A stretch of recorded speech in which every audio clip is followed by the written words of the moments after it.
vamos entonces a ver las recomendaciones nutricionales. La bibliografía plantea que no existe una dieta ideal única para la diabetes mellitus, tanto en lo que respecta a los nutrientes como a las diferentes formas clínicas de la diabetes mellitus y circunstancias de salud, trabajo, familia, actividades sociales y aficiones de cada paciente. El paciente es una cajita de misterios. Tú puedes tener un paciente muy disciplinado y puedes tener un paciente muy indisciplinado. Puedes tener un paciente que no te tolere un mes la dieta y puedes tener otros pacientes que sí realicen la dieta. Entonces, aquí no se plantea esto precisamente por la variabilidad que hay en los pacientes, teniendo en cuenta todos estos multifactores de estado de salud, trabajo, familia, condición social, aficiones, y si son adictos a algún alimento, ¿sí?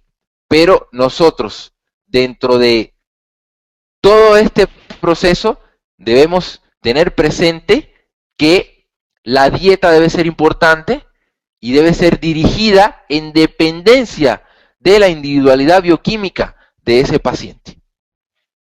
Un exceso de hidratos de carbono, por supuesto que puede empeorar la glucemia. Un alto aporte de grasa puede aumentar el riesgo de enfermedad cardiovascular.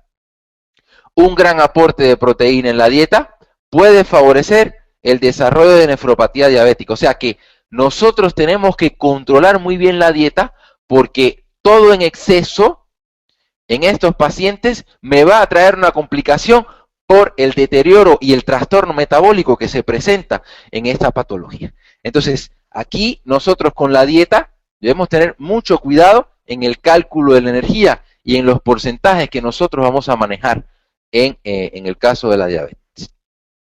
Vamos a hablar de los hidratos de carbono. Los hidratos de carbono, pues son los nutrientes que ejercen más influencia en los valores de la glucemia. Sin embargo, deben estar ampliamente representados en la dieta. No podemos dejar de dar hidratos de carbono. Es un error, ¿sí? Hay muchos doctores, hay muchos nutriólogos que la tendencia es a realizar una dieta hiperproteica, hipercalórica, alta en grasas y proteínas y cero carbohidratos. Esto deteriora al paciente como no tienen idea. Hay que dar carbohidratos. El tipo de carbohidrato, pues hay que estudiar. Existe un índice glucémico de los alimentos. Se sobreentiende que el doctor o el nutriólogo, el personal de salud debe tener una lista con el índice glucémico de los alimentos. Ya después vamos a ver qué cosa es el índice glucémico. Y con este índice glucémico nosotros vamos a trabajar para poderle proporcionar dentro de los hidratos de carbono una buena recomendación y que el paciente pueda tener una buena nutrición respecto a este macronutriente. Clásicamente se ha recomendado un consumo equivalente a entre el 50 y 60% de las calorías totales de la dieta, especialmente en forma de hidratos de carbono complejo. Miren, aquí las recomendaciones para una persona normal de hidratos de carbono es entre el 55 y 65% de las energías en la dieta. En un paciente diabético se recomienda el 50% aproximadamente. No vamos a quitar los carbohidratos, pero sí vamos a disminuir el porcentaje aportado por la dieta. Es decir, que si yo tengo una dieta de 2000 kilocalorías, pues lógicamente ese 50%, o sea, 1000 kilocalorías, serían de hidratos de carbono. 1 gramo de carbohidratos aporta 4 kilocalorías. Si ustedes dividen 1000 kilocalorías, que es lo que por ejemplo, pudiera aportar, si tenemos en cuenta este porcentaje de 50%, 1000 kilocalorías entre 4, eso les va a dar aproximadamente 250 gramos. Entonces, nosotros, por ejemplo, para una dieta de 2000 kilocalorías, daríamos aproximadamente 250 gramos diarios de carbohidratos en forma de hidratos de carbono complejo. Aunque la bibliografía plantea que no podemos eliminar el azúcar, que hay que darlas en estos pacientes en pequeñas cantidades, yo no estoy de acuerdo con eso. El azúcar, pues lógicamente, trae otras complicaciones, además de que ya está en su forma simple, el azúcar me puede generar un disparo en la glucemia y pues lógicamente esto me puede generar una hiperglucemia y un trastorno que no quiero. Así que la entrada de los carbohidratos debe ser regulada mediante un mecanismo intestinal, mediante un mecanismo digestivo, ¿sí? Para que el organismo pueda producir la poca insulina que tiene de forma y de manera regular. Así que los carbohidratos tienen que ser complejos. Las últimas recomendaciones señalan que la suma de hidratos de carbono y ácidos grasos monoinsaturados debe suponer entre un 60 y un 70% del total calórico. Se resalta la importancia de alimentos como cereales integrales, fruta, verdura, por supuesto las frutas de bajo índice glucémico, legumbres y lácteos descremados, y se excluye radicalmente la ingesta de sacarosa. Yo le estoy planteando la bibliografía. Esta bibliografía es de una maestría, ¿sí? Yo se las estoy planteando, pero yo de aquí excluyo totalmente lácteos, aunque sean descremados, porque el lácteo tiene lactosa, y la lactosa, pues lógicamente, es un disacárido que también en determinado momento puede generarme un disparo de la glucemia, de la glucosa y de la insulina en sangre. ¿Sí? Entonces es muy importante también que se eliminen totalmente los lácteos. En pacientes en tratamientos con insulina, especialmente si se desea alcanzar un control estricto de la glucemia, puede ser interesante establecer una distribución constante de alimentos con hidratos de carbono a lo largo de cada día. ¿Sí? O sea, nosotros no podemos dar una gran cantidad de hidratos de carbono en el desayuno y no dar hidratos de carbono en la dieta. En la cena, perdón. Entonces, esos hidratos de carbono deben estar equilibrados en pequeñas cantidades a lo largo del día. Se sobreentiende que una persona que no presente esa patología deba consumir 5 veces al día, 3 comidas fuertes, 2 colaciones.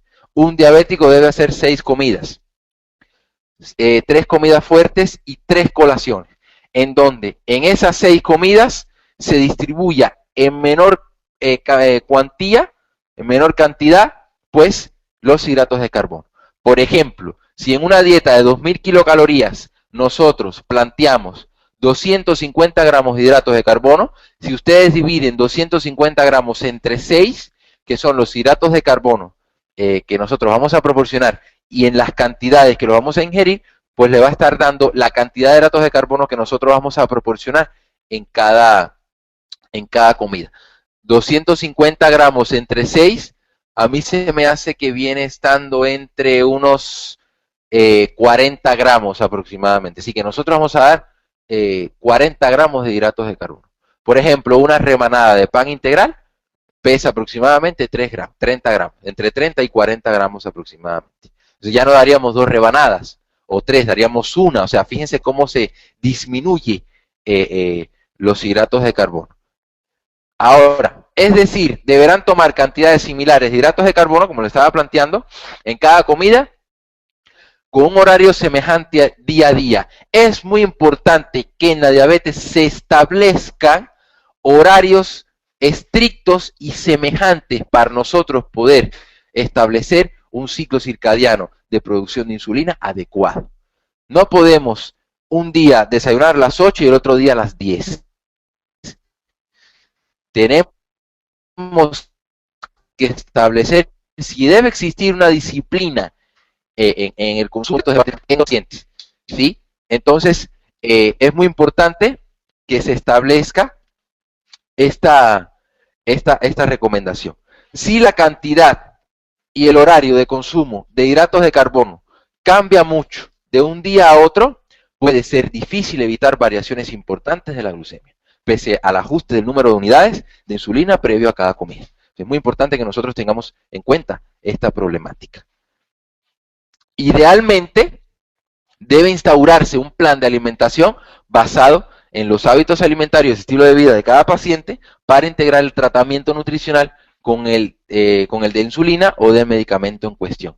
Aquí, nosotros tal vez vamos a tener que jugar mucho con los hábitos alimentarios del paciente. O sea, el paciente va a tener que hacer un cambio radical, ¿sí?, en su hábito alimentario. Casi siempre los nutriólogos y los doctores que fracasan en la dieta o en lograr que el paciente siga una restricción en su dieta o un cambio alimentario de los hábitos alimentarios en su dieta, fracasan porque no tienen presente y no manejan las bases de educación nutricional que se le debe dar al paciente. O sea, nosotros debemos decirles todo esto a nuestro paciente, ¿sí? Tal vez un paciente diabético no sabe todo esto. Cuando tú le empiezas a informar, cuando tú le empiezas a explicar el por qué debe hacer una restricción de sus carbohidratos y el horario debe ser el ideal, pues tal vez el paciente diabético entre en conciencia, ¿sí?, y genere un cambio radical en sus hábitos alimentarios y podamos tener buenos resultados. Para facilitar la comprensión y aplicación de esos planes de alimentación, se han diseñado distintos sistemas de intercambios o raciones que permiten al paciente diabético consumir una cantidad de hidratos de carbono similar, pese a la variación de alimentos que integren su dieta diaria. Se trata de listas de alimentos expresados como peso, como raciones habituales, que son equivalentes por su composición en hidratos de carbono, grasa y proteína. De este modo, pueden sustituirse unos alimentos por otros. Por ejemplo, aquí nosotros debemos jugar mucho con la equivalencia de los alimentos. Que, por ejemplo, si nosotros queremos dar en una comida arroz integral, nosotros debemos saber qué porción debemos dar de arroz integral. Por lo general, lo que se recomienda de arroz integral es media taza. Media taza aproximadamente son 80 gramos, pero yo tengo que saber qué proporción es media taza, o sea, 80 gramos de arroz integral en otro alimento, ¿sí? O sea, media taza, por ejemplo, de arroz integral, que son 80 gramos, sería equivalente aproximadamente a una papa o a media papa, ¿sí? O sería aproximadamente equivalente a un cuarto de taza de pasta integral. Nosotros tenemos que tener en cuenta esas proporciones para poder, para no fracasar con la dieta en nuestros pacientes. Hay que tener en cuenta varias cosas. Uno, se favorece la variedad de alimentos que se pueden consumir, con lo que se evita la monotonía en la elaboración de las dietas. Se individualizan las dietas según las costumbres y formas de vida de cada persona. Permiten que la comida familiar pueda ser también tomada por el paciente diabético con una adaptación de las cantidades, asumiendo que la elección de alimentos y recetas corresponda a una alimentación sana. Se facilita que el individuo pueda realizar comida fuera de casa y para ello nosotros tenemos que tener en cuenta el índice glucémico. Múltiples alimentos, hay muchos alimentos que contienen hidratos de carbono. A igualdad de cantidad de hidratos de carbono aportada, distintos alimentos producen diferente respuesta glucémica. Se conoce como índice glucémico de un alimento al área bajo la curva del aumento de glucemia durante un periodo de tiempo de normalmente 2 horas, tras la ingesta de ese alimento comparada con la respuesta a una cantidad equivalente de hidratos de carbono en un alimento estándar, como puede ser, por ejemplo, pan blanco o glucosa. Cuanto mayor sea el índice glucémico, mayor y más rápido será el aumento de glucemia tras la ingestión de ese alimento. Existen tablas que recogen los datos de índice glucémico de una amplia variedad de alimentos. Hay muchas tablas, ¿sí? De hecho, te puedes encontrar que en una tabla el índice glucémico, por ejemplo, de un arroz blanco es distinto a otra tabla que tenga el índice glucémico en donde esté presente también el arroz blanco. Pero a veces dices, bueno, ¿y por qué? Si es arroz blanco aquí y arroz blanco allá, ¿por qué uno tiene más índice glucémico que otro? ¿Por qué son diferentes? Y son diferentes precisamente porque, o sea, hay muchas variedades de arroz blanco. No hay una sola. Entonces, estas variedades hacen o traen como consecuencia de que el índice glucémico o los carbohidratos presentes en ese arroz blanco sea menor o mayor. También está el proceso de refinación, está el proceso tecnológico que se le realiza a ese cereal. Ahí también se puede interrumpir. O sea que ustedes pueden encontrar diferentes tablas, pero aquí lo más importante es que ustedes determinen y tengamos bien en claro qué alimentos tienen un mayor o un menor índice glucémico, incluso un moderado. Existen tablas que recogen los datos de índice glucémico de una amplia variedad de alimentos. Algunos de los resultados pueden considerarse inesperados. Por ejemplo, las pocas diferencias entre el pan integral y el pan blanco, o el elevado índice de la patata al horno. Por tanto, el índice glucémico se refiere a la velocidad con la que los alimentos con carbohidratos elevan el azúcar en sangre y los niveles de insulina. Yo no quiero que un carbohidrato a mí me eleve en un tiempo muy corto los niveles de glucosa en sangre, porque eso implicaría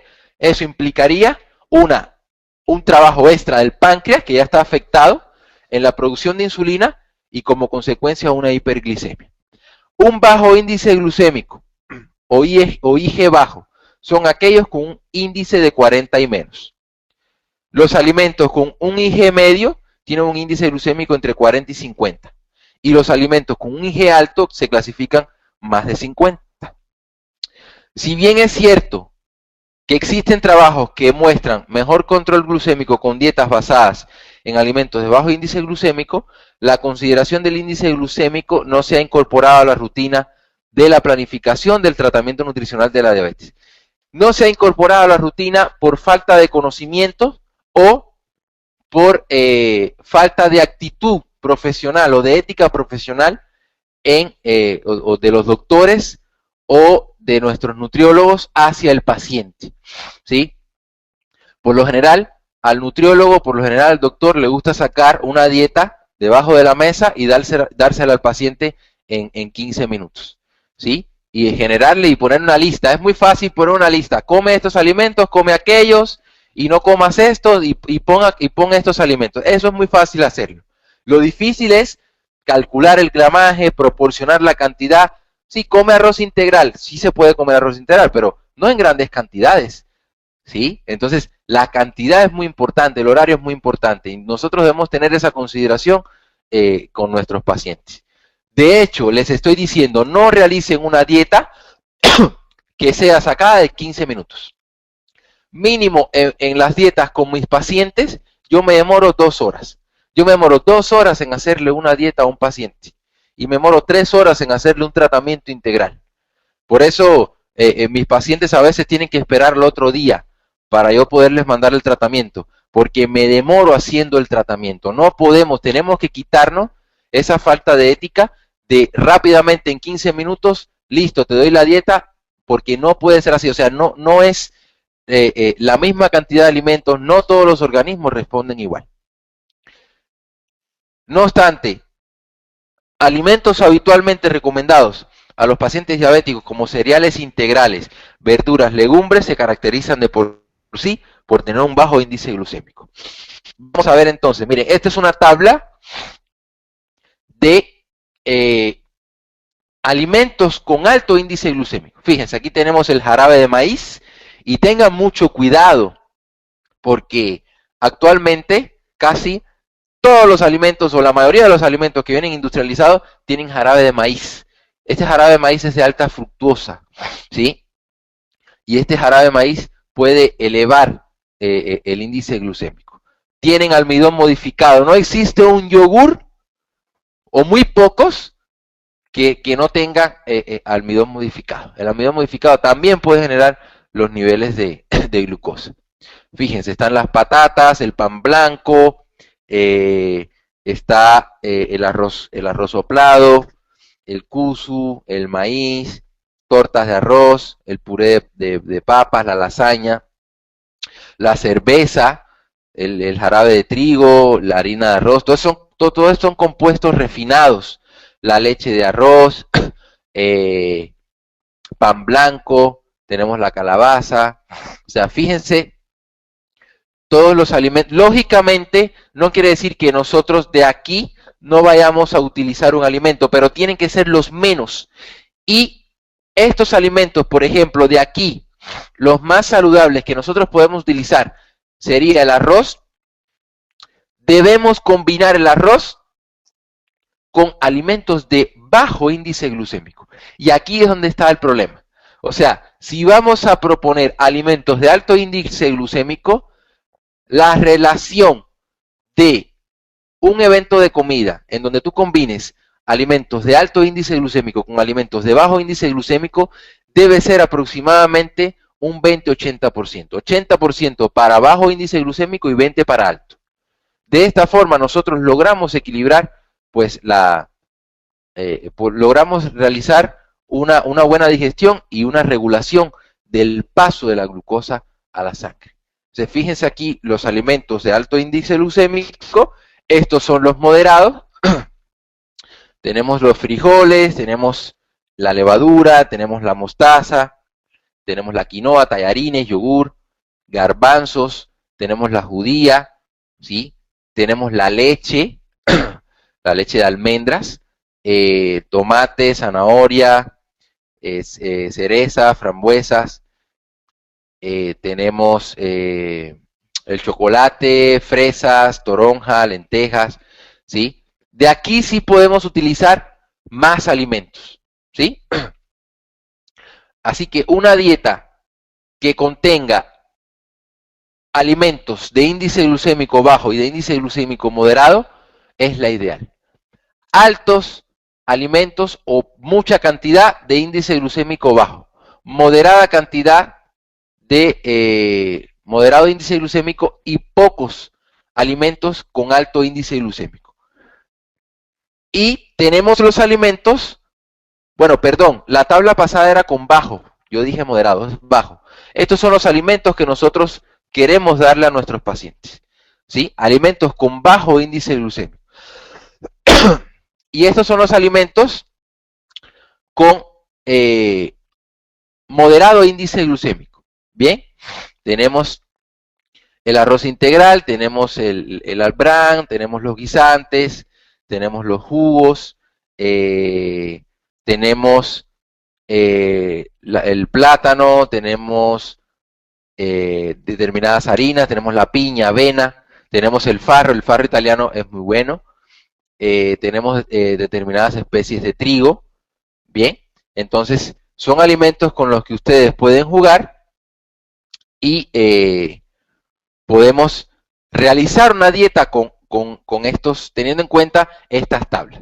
Esto es respecto a los carbohidratos. Después les voy a poner un ejemplo de cómo sería una dieta.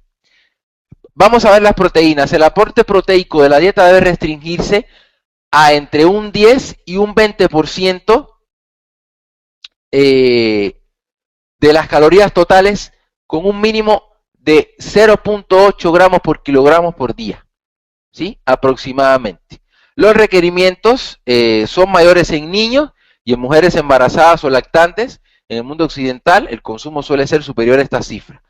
Aquí hay que tener mucho cuidado con los niños porque están en crecimiento, ¿sí? No podemos tampoco disminuirle la proteína a los niños porque entonces estamos impidiendo un crecimiento importante.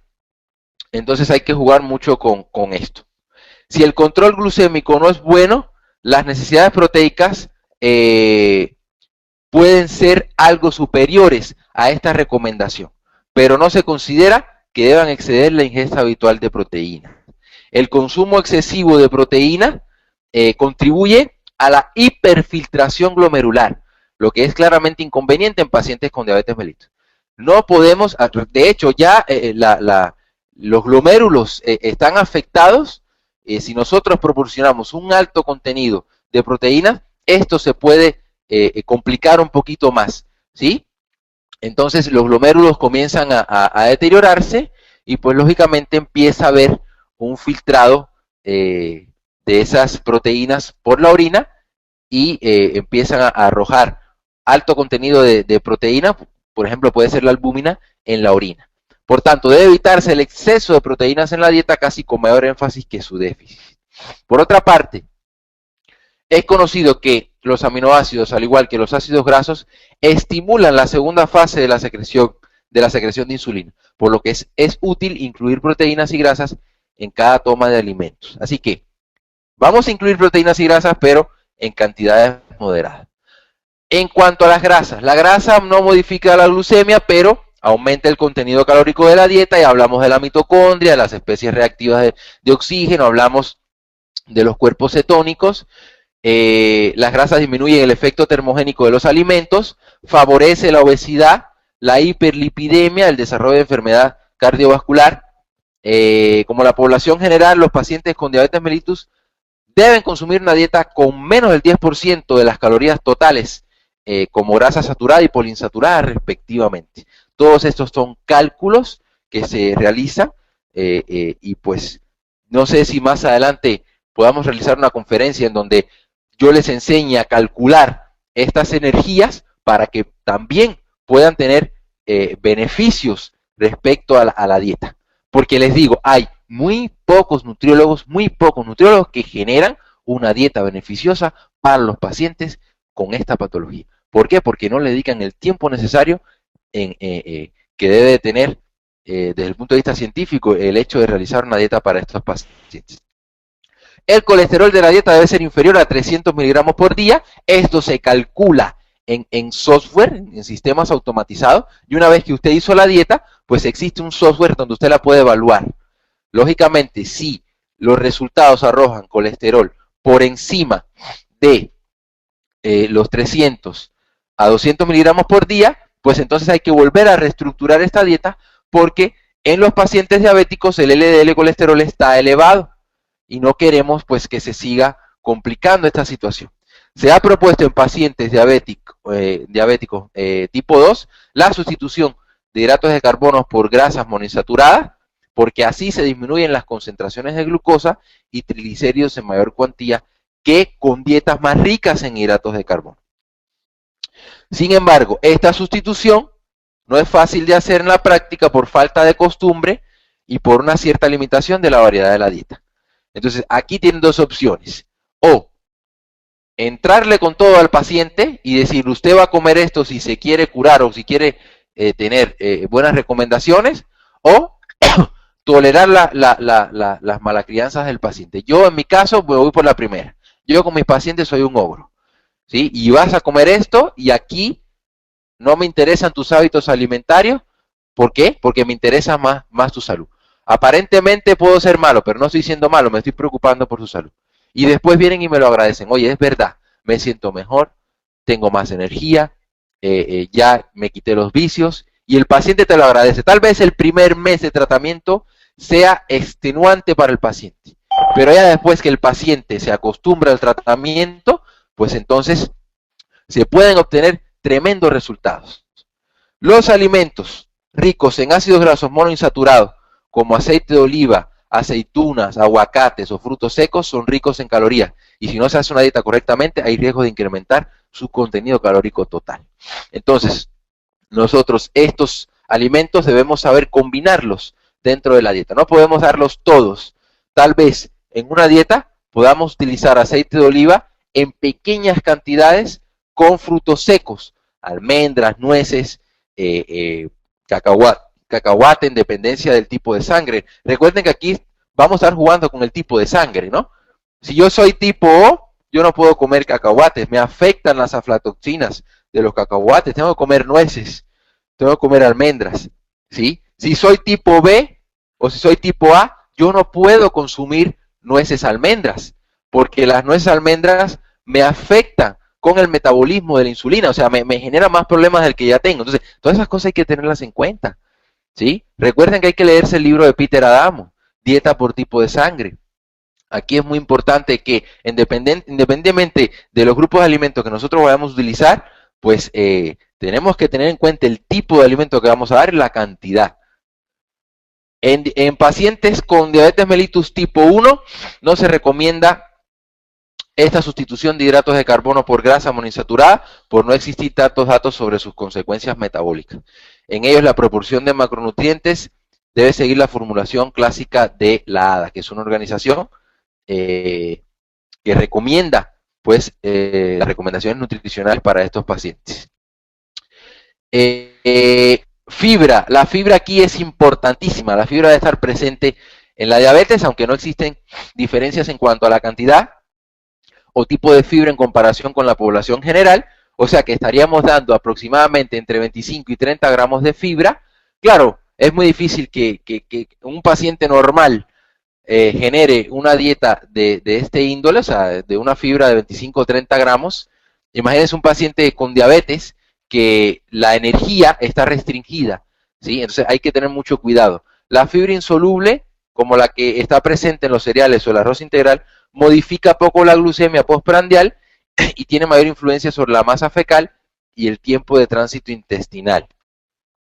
La fibra soluble, que se halla preferentemente en las frutas, verduras y legumbres, sí puede disminuir la glucemia postprandial, la glucemia diaria media y la frecuencia de hipoglucemia. Así que nosotros estaríamos haciendo una dieta rica en fibra, para tener una cantidad de fibra soluble en frutas, verduras y legumbres.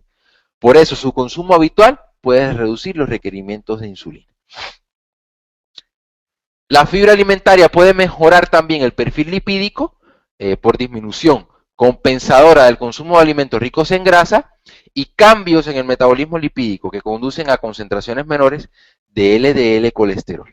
Entonces, por ejemplo, aquí yo les traigo un ejemplo de dieta. Fíjense, un lunes, por ejemplo, un desayuno, ya después vamos a estar hablando del tratamiento fitoterapéutico, pudiera ser almendras, unas 5 porciones.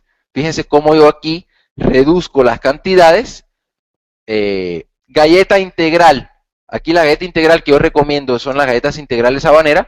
No vamos a restringirle el consumo de carbohidratos al paciente, pero sí vamos a proporcionarle consumo, aunque en menor cantidad, ¿sí? Entonces, galletas integrales habaneras, 2 porciones, un huevo hervido. Recuerden que el huevo debe ser el huevo debe ser cocido, no debe ser frito, no debe ser estrellado, ¿sí? Porque absorbe más grasa, la albúmina se desnaturaliza. Aquí los alimentos tienen que ser hervidos si nosotros queremos tener un control estricto de las grasas.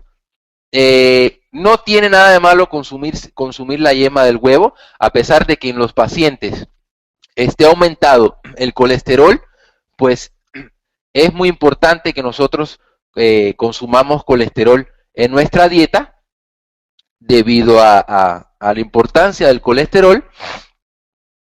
Y pues papaya, la papaya pues podemos dar una taza, podemos dar media taza.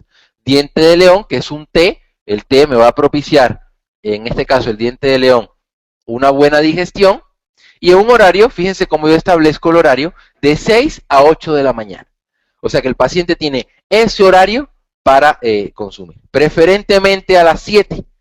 Preferentemente un horario intermedio, a las 7. Lógicamente, si es a las 7, ya cuando estemos hablando de la nutrición ortomolecular, lógicamente antes se va a tomar los nutrientes que necesita y después, en dependencia de lo que se recomiende. Vamos a hacer una colación 1. Fíjense cómo la colación 1 es principalmente, yo aporto en esta colación fuente de grasa, proteína y carbohidratos. El carbohidrato lo voy a sacar de la papaya. La papaya aquí, por ejemplo, esta dieta fue hecha para un paciente que tenía diabetes, pero también gastritis y colitis. En la gastritis y colitis se recomienda la papaya porque la papayina es un buen digestivo, o sea, contribuye a que se restablezca la digestión y contiene muchas enzimas digestivas.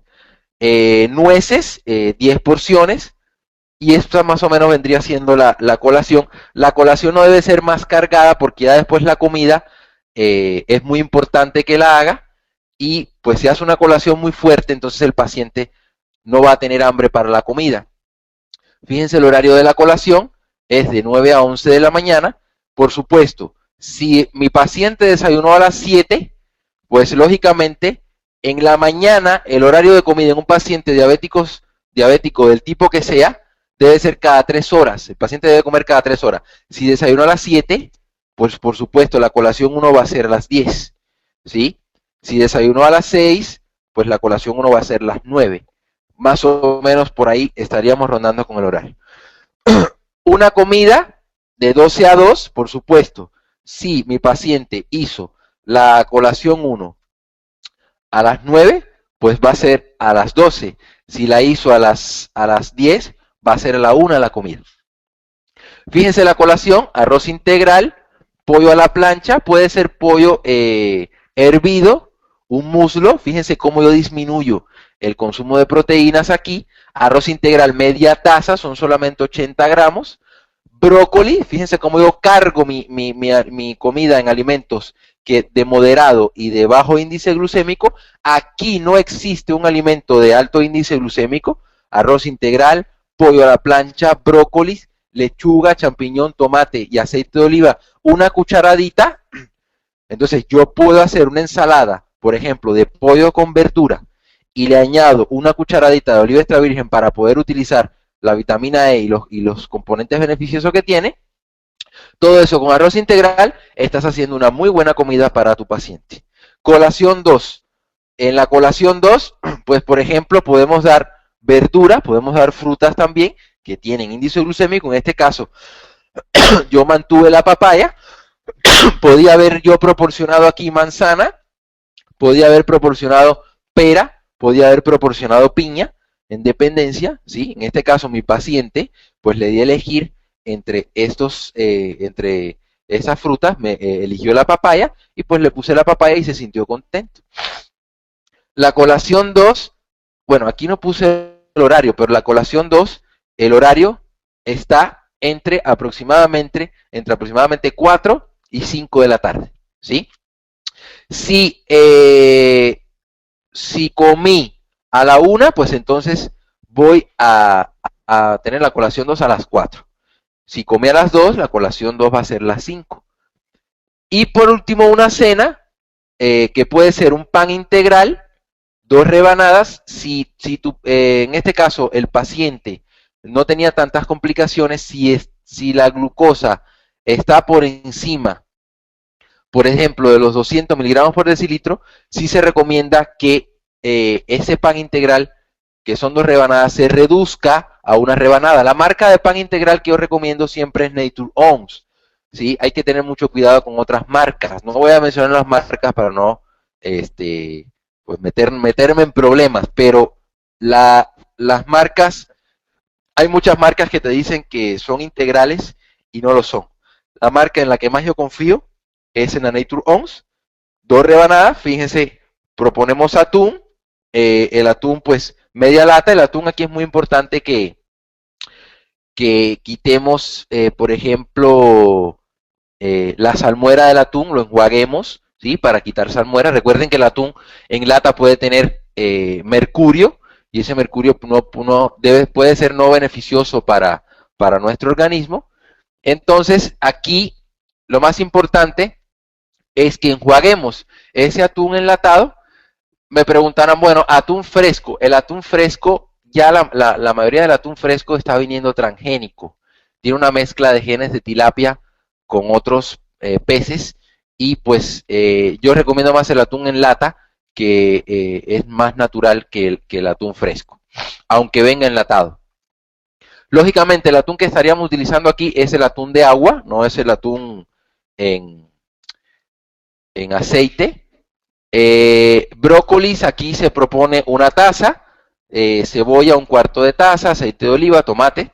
El brócoli aquí pues se recomienda consumirlo congelado, y se recomienda, por ejemplo, en agua hirviendo, ponerlo en agua hirviendo por 30 segundos para que se caliente y no se desnaturalicen los carbohidratos y la vitamina C, que es tan importante y que está presente en el brócoli. Y pues esta más o menos vendría siendo la cena. Fíjense que no hay azúcar, no hay carbohidratos simples, no hay alimentos de índice glucémico altos, no hay cereales refinados, y con esto nosotros podemos establecer, pues lógicamente, un control estricto de nuestra glucosa. Deberemos recordar que la dieta deberá ser por tipo de sangre, aunque existen ciertos alimentos que aunque se recomienden por el tipo de sangre de acuerdo al trastorno, pues lógicamente se deben suspender, ¿sí? Por ejemplo, hay pacientes que de acuerdo a su tipo de sangre pueden tomar lácteos, pero en la diabetes yo voy a suspender los lácteos, ¿sí? Porque tiene lactosa, tiene carbohidratos simples que me van a interrumpir o me van a elevar los niveles de glucemia. Hasta aquí respecto a la dieta. ¿Qué dudas tienen? ¿Qué dudas se presentan? ¿Alguna duda que tengan? Por favor, para poder pasar al tratamiento ortomolecular.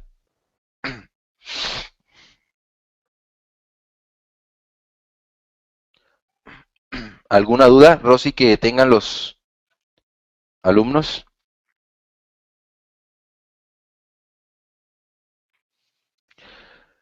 ¿No existe ninguna duda?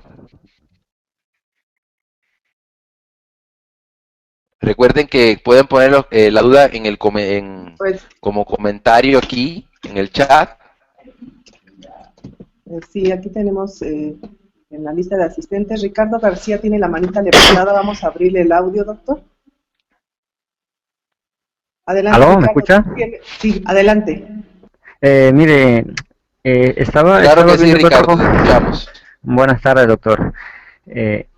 Mire usted, veo que han escrito unos compañeros que me parece muy interesante lo que han dicho, es que si se podría proporcionar estas tablas de las cuales está usted hablando para, bueno, que serían de mucho valor, dice, para realizar las dietas.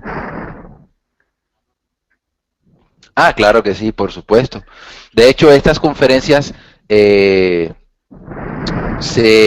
sé si estás en la página de Automolecular.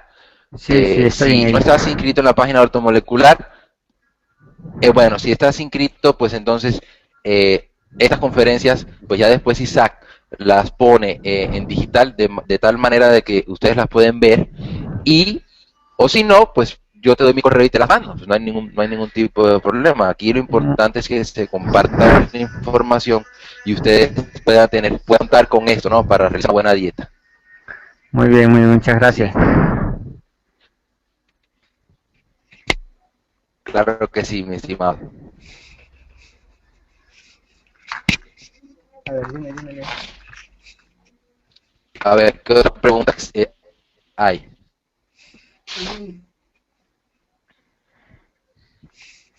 Pero si yo sé que está sonando, no es que estoy hablando, cariño.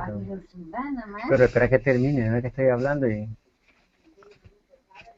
Pero mija, es que... Otra pregunta que... Pero lo que pasa es que ves que estoy hablando y estoy escuchando lo que me están diciendo. Otra pregunta que tengan.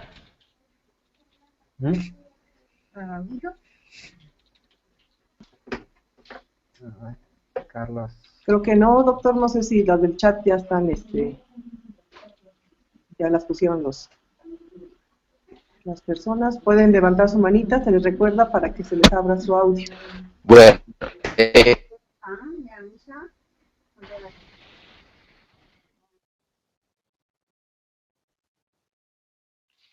sí, ya existe alguna duda, pues aquí me preguntaron algo de la metformina. En pacientes en tratamiento con metformina se cambia radical. Bueno, no entiendo tu pregunta, Carmen. ¿Qué es lo que se cambia radical? O sea, no entiendo. Si se quita la metformina, no entiendo tu pregunta. Bueno, yo más o menos la voy a interpretar como creo que me la estás planteando. En pacientes con metformina, lógicamente nosotros vamos a proponer el tratamiento, no le vamos a quitar la metformina, ¿sí?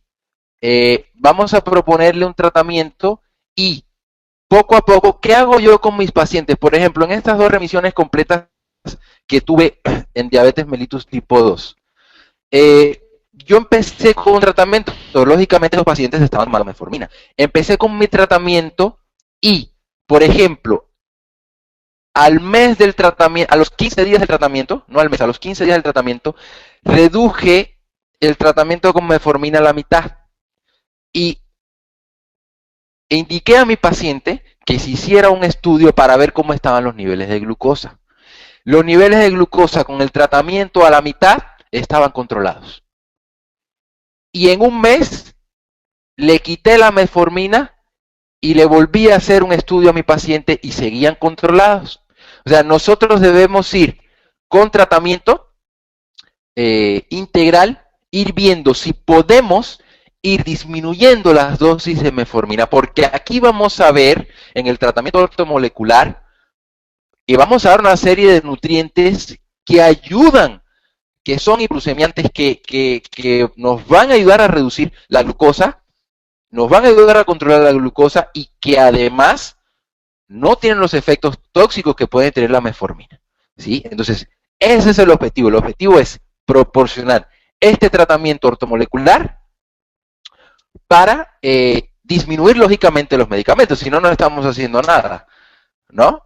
Entonces, ese es el objetivo. Me plantea acá cómo determinar, sí, el cambio de tratamiento tradicional de tratamiento ortomolecular. Exactamente, Carmen, debemos empezar con los dos, pero ir disminuyendo el tratamiento tradicional con pruebas, ¿sí? O sea, no podemos trabajar mecánicamente y pues, no, ya, yo voy a deducir que te voy a controlar la glucosa y nos vamos a hacer y no te hagas nada, o sea, quítate la metformina, no. O sea, hay que seguir con la metformina. El tratamiento, pero ir disminuyendo metformina. De hecho, lo que pueden hacer incluso con sus pacientes es que cuando empiecen el tratamiento integral, este tratamiento, híjole, o sea, con toda la confianza del mundo, lo pueden hacer. Cuando empiecen el tratamiento, pues lógicamente, ya a partir de que empiecen, pueden disminuir la metformina a dosis medias, ¿sí? Y ya en 15 días ver si la glucosa se mantiene o si la glucosa está controlada.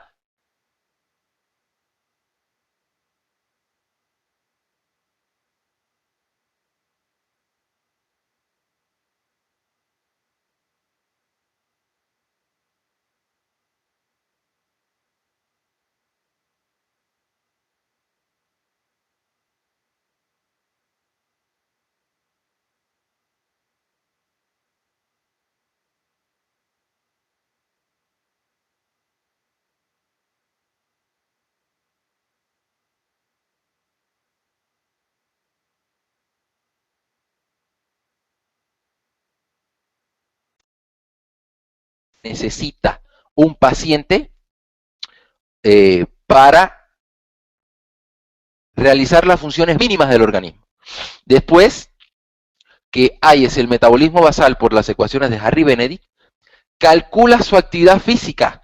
Podemos dedicarle una conferencia a cómo calcular actividad física y ustedes mismos, de hecho, incluso pueden calcularlas y pueden aprender a calcularlas. Yo tengo las tablas y se las puedo proporcionar para enseñarles a cómo calcular. ¿Por qué? Porque la actividad física es muy importante y nos da una medida del gasto energético que tienes en el día. No es lo mismo una persona que está encamada o una persona que camina o otra que está sentada a mediodía, o otra que tiene que hacer cargas fuertes, o otra que practica deporte. O sea, no es lo mismo. Entonces, eso genera un factor que es un numerito. Ese numerito se llama factor de actividad física, NAF, nivel de actividad física. Ese nivel de actividad física se multiplica al gasto energético basal, que es el que sacamos por ecuaciones de Harry-Benedict. Entonces, de esa multiplicación se le saca el 10% es lo que se conoce como ETA, el efecto termogénico de los alimentos. El efecto termogénico de los alimentos, pues es la energía que el organismo gasta en combustionar los alimentos. Esa energía es el 10%. Entonces, ese 10% de lo que te dé de la multiplicación del gasto energético basal por el nivel de actividad física, se le suma y eso te da un gasto energético total de tu paciente. Y esas son las energías que debe consumir el paciente en cuestión. Así que es un poquito complicado, pues ahí pudiéramos plantear una conferencia, una clase para eso nada más, para que sea práctica, es una clase práctica, para que aprendan ustedes a realizar las dietas, para que aprendan ustedes a calcular. Sí, de hecho podemos incluso trabajar con el sistema de equivalentes de alimentos mexicanos. Yo lo tengo también, porque va a ser muy difícil que hagan una dieta correcta si no trabajamos con las herramientas exactas, ¿no? Bueno, a ver, los niveles de hemoglobina glicosilada, la que nos da el perfil de correcto tratamiento y respuesta. Bueno, no entendí la pregunta. No entendí la pregunta, Carmen. Ahí después me planteas bien. ¿Cómo determinar? Bueno, ya esta la respondí. No sé si exista otra duda para comenzar el tratamiento ortomolecular. No, doctor, No existe más. Bueno, vamos entonces a ver el tratamiento ortomolecular. El tratamiento ortomolecular es de relevante importancia y necesario en la diabetes mellitus y en todos los trastornos secundarios que se producen. Ya de por sí, la dieta va a estar restringida, ¿sí? Entonces yo tengo que proporcionar ciertos nutrientes para lograr recuperación de los órganos en cuestión, principalmente del páncreas. Vamos a ver los nutrientes y las cantidades que se recomiendan. El primerito, las personas dicen cromo orgánico, no, el primerito es biotina. La biotina es la vitamina B8. La biotina induce a un aumento de los niveles de ARN mensajero de la glucoquinasa. Esta enzima es una enzima pancreática necesaria para el metabolismo de los hidratos de carbono que actúa como glucosensor en la secreción de insulina en respuesta a la glucosa. Esto lo demostró McChinky en 1996. Entonces, lo primerito que yo voy a dar es biotina. La biotina induce un aumento en el ARN mensajero de la glucoquinasa y cuando se trataron los islotes con CMPC es sumatorio sobre la expresión de la glucoquinasa y se plantea que el mecanismo de acción de la biotina está relacionado con la vía de señalización del CMPC, que es un receptor. La biotina y el CMPC inducen a la secreción de insulina. Así que fíjense, como por medio de mecanismos bioquímicos genéticos, la biotina me va a ayudar a que la insulina se secrete. La biotina disminuye la transcripción de la fosfonolpiruvato carboxilasa, enzima de acción hiperglucemiante. Fíjense la importancia de la biotina en esta cuestión. La biotina disminuye la hiperglicemia al aumentar la expresión de los genes hipoglucemiantes. La insulina, receptor de insulina, glucoquinasa pancreática y hepática. Así que la biotina, señores, tiene efectos a nivel de genes. La biotina tenemos que incluirla en el tratamiento ortomolecular como primer nutriente fundamental. No es ni el polinicotinato de cromo, la biotina es la primera. Bien, es antidiabética. En diabetes tipo 1 y 2, en dosis de 15 a 18 miligramos al día. Mejora y controla los niveles de azúcar en sangre y mejora la neuropatía diabética. Miren, yo les voy a comentar una cosa. A veces no es culpa de la ortomolecular, a veces es culpa de que por falta de desconocimiento, por falta de estudio, no utilizamos los nutrientes correctos en las dosis correctas.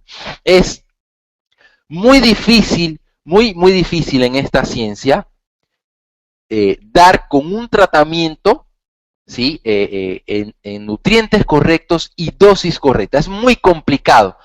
A veces podemos estimar y aunque tengamos resultados todavía nos está faltando esa dosis perfecta.